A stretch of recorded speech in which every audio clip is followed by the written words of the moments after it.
거룩하신 하나님, 오늘 하나님의 국제선교회 원래로 모이게 하시고 먼저 모든 순서에 앞서 하나님께 예배하게 하신 것 감사합니다. 부족한 종을 세우셔서 하나님의 귀한 말씀을 대언케 하셨사오니 성령께서 모든 것을 주장하여 주시옵소서. 예수님 이름으로 기도드립니다. 아멘.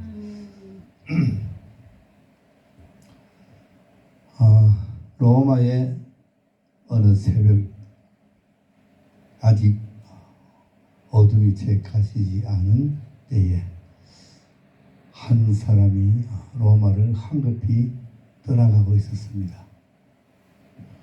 그 사람은 바로 예수님의 수제자 베드로였어요. 로마에 와서 선교하다가 네로 황제의 기독교 핍박이 절정에 달했을 때 로마 성도들이 선생님 잠깐만 떠나가 있으십시오. 여기 계속 계시면은 목숨이 위험합니다 하고 간절히 간청을 했습니다. 베드로도 그 간청에 못 이겨서 로마를 떠나기로 결심하고 새벽 일찍 떠나갑니다. 부지런히 동쪽을 향해 떠나는데 날이 조금 이제 새갈 때 여명이 밝아옵니다. 그 맞은편에서 한 사람이 황급히 로마를 향해서 걸어오고 있었습니다. 가까이 온 그 사람을 본 베드로는 깜짝 놀랐습니다. 그리고 이렇게 이야기했습니다. 코바디스 도미네, 코바디스 도미네, 주님 어디로 가시나이까? 많이 들어본 이야기죠. 예. 그렇더니만 부활하신 주님이 발걸음을 멈추지 않고 이렇게 이야기합니다. 네가 내 양을 버리고 떠나니까 내가 가서 그들을 지켜야겠다. 그러고는 황급히 로마를 향하여 달려갑니다. 베드로가 순간적으로 땅에 풀쓱 주저앉았습니다. 그리고 한참을 고개를 숙이고 있다가 황급히 일어났어. 주님이 가신 그 길을 급히 달려갑니다. 그리고 그 후에 베드로는 로마에서 순교하게 되죠. 십자가에 못 박혀 순교합니다. 그런데 유대인들의 전승에 의하면 베드로가 십자가에 못 박힐 때 우리 스승님이 십자가에 못 박혀 돌아가셨는데 어떻게 내가 스승님하고 같이 이렇게 바로 못 박혀 죽을 수가 있는가? 나를 거꾸로 매달아 옷을 박아라 이랬답니다. 그래서 베드로는 십자가에 거꾸로 매달려 순교했다는 전설이 있습니다. 성경에 없는 전설의 이야기입니다. 오늘 본문 말씀은 요한복음 21장 15절 말씀입니다. 그들이 조식을 마친 후에 예수님께서 요한의 아들 시몬아, 네가 이 사람들보다 더 나를 사랑하느냐 물으셨습니다. 베드로가 대답합니다. 주님, 내가 주님을 사랑하는 줄 주님이 잘 아십니다. 주님이 말씀하십니다. 그래, 내 어린 양을 먹이라. 이것이 오늘 본문 말씀입니다. 근데 이 오늘 본문 말씀 15절의 말씀이 계속해서 3번 반복됩니다. 똑같은 말씀으로 반복이 됩니다. 어떤 상황에서 이런 말씀이 있었을까요? 예수님이 십자가에 못 박혀 돌아가시고 3일 만에 부활해서 살아나셨지만 예수님의 제자들은 부활하신 예수님을 만났습니다. 2번이나 만났습니다. 그런데도 그들은 예수님을 다시 따라가지 않았습니다. 그리고 갈릴리 호수에 와서 그들이 생업인 고기잡이를 시작했습니다. 그 갈릴리 호수에 오늘 예수님께서 찾아오신 것입니다. 그리고 그들에게 떡과 고기를 구워서 먹인 후에 베드로에게 이와 같은 질문을 한 것이죠.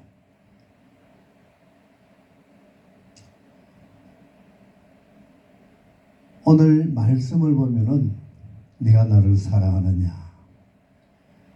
예수님이 우리에게 하시는 질문입니다. 하나님이 인간에게 맨 처음 하신 질문은 무엇일까요? 네가 어디 있느냐? 그렇죠? 네가 어디 있느냐? 너의 정체성이 무엇인가? 너는 어디에 있어야 할 존재인가? 존재의 정체성을 묻습니다. 근데 오늘 예수님은 네가 나를 사랑하느냐? 하나님을 사랑하는, 하나님을 믿는 백성들에게 그들의 정체성을 이야기합니다. 너희들은 하나님을 사랑해야만 하지 않느냐? 이것이 하나님을 믿는 너희들의 정체성이 아닌가? 그러니까 너희가 어디 있느냐라고 묻는 것이나 내가 나를 사랑하느냐라고 묻는 것은 동일한 질문이라고 할 수 있어요. 우리는 하나님의 백성이면 반드시 당연히 하나님을 사랑해야 하는 것이라는 겁니다.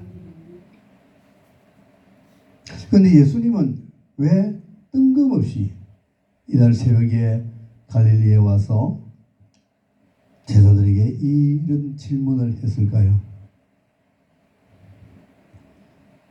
베드로와 그 친구들, 예수님의 제자들은 예수님이 잡히시던 날 밤에 군대와 하인들이 예수님을 잡으러 왔을 때 모두 겁이 나서 다 예수님을 버리고 도망을 갔습니다. 그보다도 조금 전에 예수님과 마지막 만찬을 나눌 때에는 우리는 주님 가신 길을 어디라도 따라갑니다.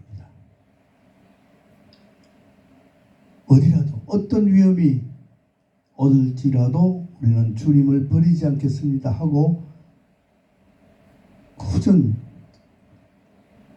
약속을 했습니다. 그런데 그로부터 얼마 지나지 않아서 그들은 예수님을 다 버리고 도망가 버리고 말았어요. 베드로는 가야바 법정까지 숨어서 따라갔지만 결국은 예수님을 3번 부인하는 엄청난 가슴 아픈 일을 하고 말았습니다. 이런 베드로와 이런 제자들이 예수님이 부활하셨다고 그 예수님 앞에서 떳떳하게 서서 주님이라고 부르면서 따라갈 수는 없었겠지요. 그래서 그들은 모든 것을 포기하고 그리고 후회와 자책에 빠져서 그냥 고기만 잡는 업으로 돌아가고 말았던 것입니다. 그들에게 예수님이 지금 찾아오셨습니다. 그러면 예수님은 왜 찾아오셨을까요?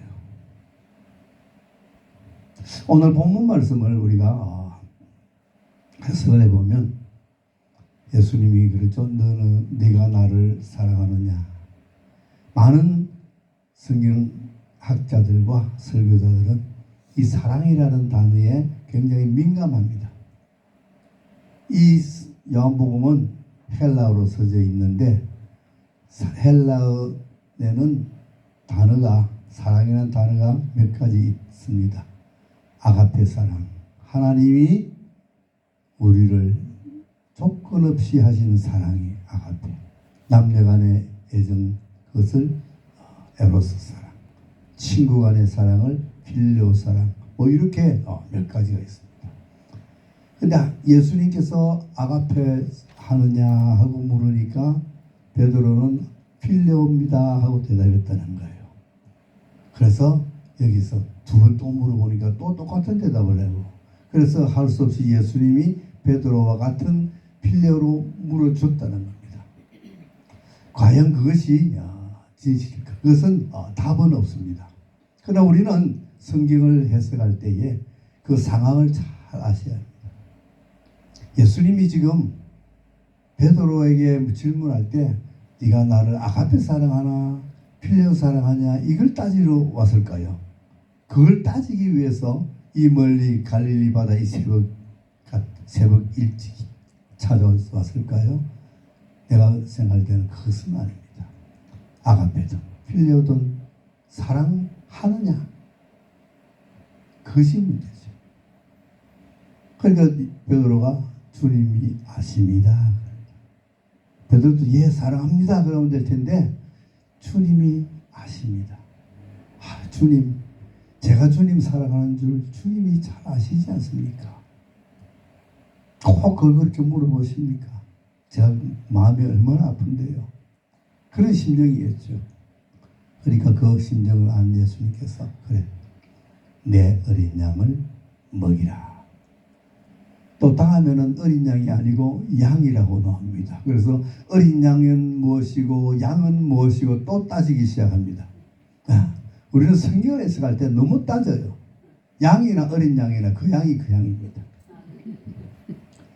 또 먹이라와 치라. 첫 번째는 내 어린 양을 먹이라 그랬다. 두 번째는 내 양을 치라 그랬다.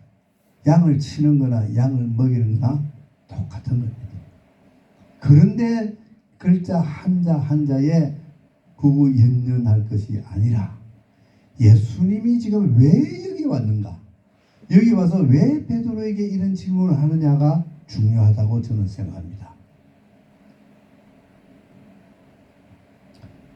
예수님을 부인하고 절망에 빠져서 좌절에 빠졌어. 그리고 도저히 주님 앞에 얼굴을 들고 설 수가 없었던 베드로가 이제는 모든 것을 팽개치고 갈릴리로 와서 고기를 잡는데 그 베드로에게 예수님이 따지러 왔을까요? 그래서 너 내 세 번 부인했지. 그래 너도 골탕 먹어서 세 번 대답해봐. 사랑하느냐 사랑하느냐 사랑하느냐. 예수님이 이렇게 쪼잔하신 분일까요? 아니죠. 저는 이렇게 생각합니다.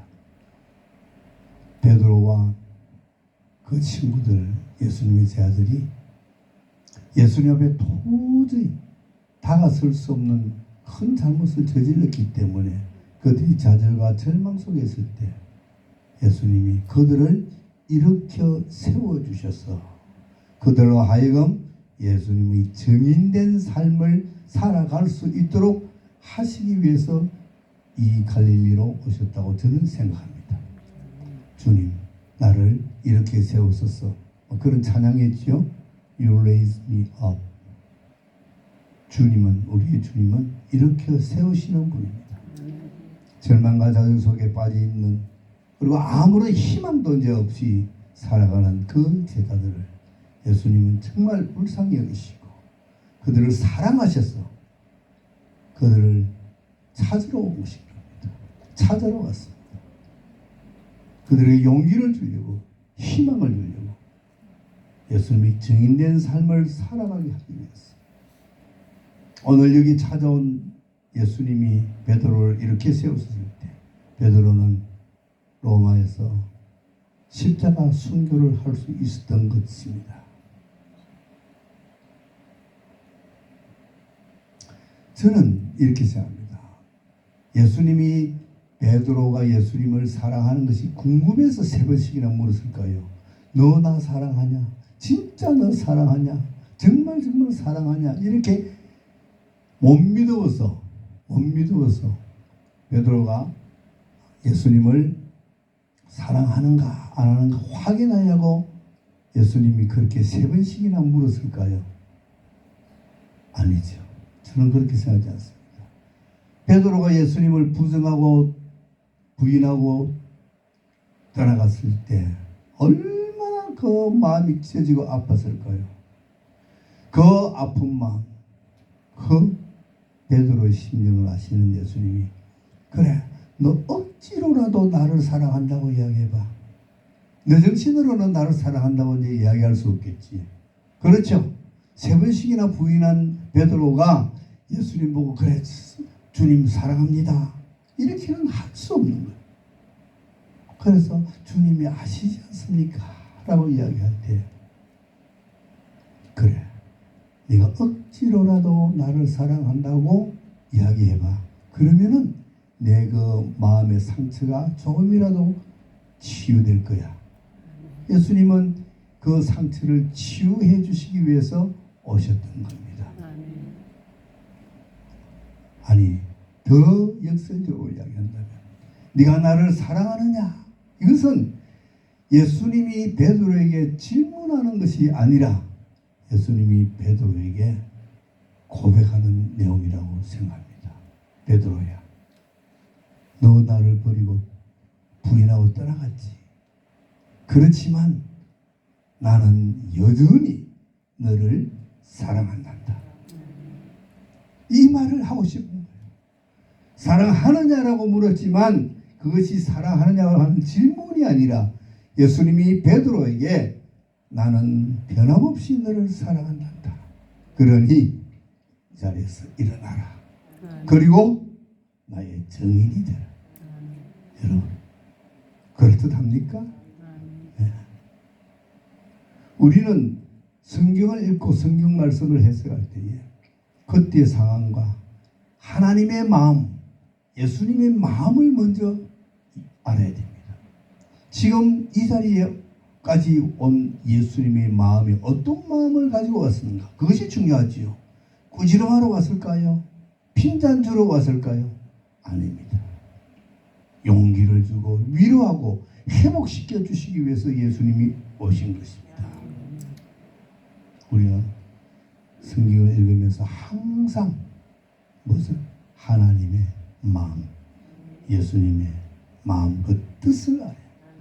뜻을 알고 그 사항을 파악하면 올바른 성경 해석을 할 수 있고 그것을 전달하고 그것을 가르칠 수가 있습니다. 여기 계시는 목사님들, 또 강도사, 전도사, 또 성도님들, 어디를 가든지 우리는 말씀을 가지고 가야 돼요. 어디를 가든지 그 말씀을 전달해야 되는데 올바른 하나님의 말씀을 전할 수 있는 그런 우리의 준비가 되어야 된다고 저는 생각합니다. 네, 오늘은 여기까지. 하나님 아버지 은혜를 감사합니다. 하나님의 마음을 잘 우리가 알고 우리 주님의 그 심령을 잘 깨달았어. 정말 하나님이 우리에게 요구하시는, 주님이 우리에게 원하시는 바가 무엇인가를 우리가 늘 알게 하시고 그 뜻대로, 주님의 뜻대로 살아가는 귀한 하나님의 백성들이 다 되게 하옵소서. 예수님 이름으로 기도드리옵나이다. 아멘.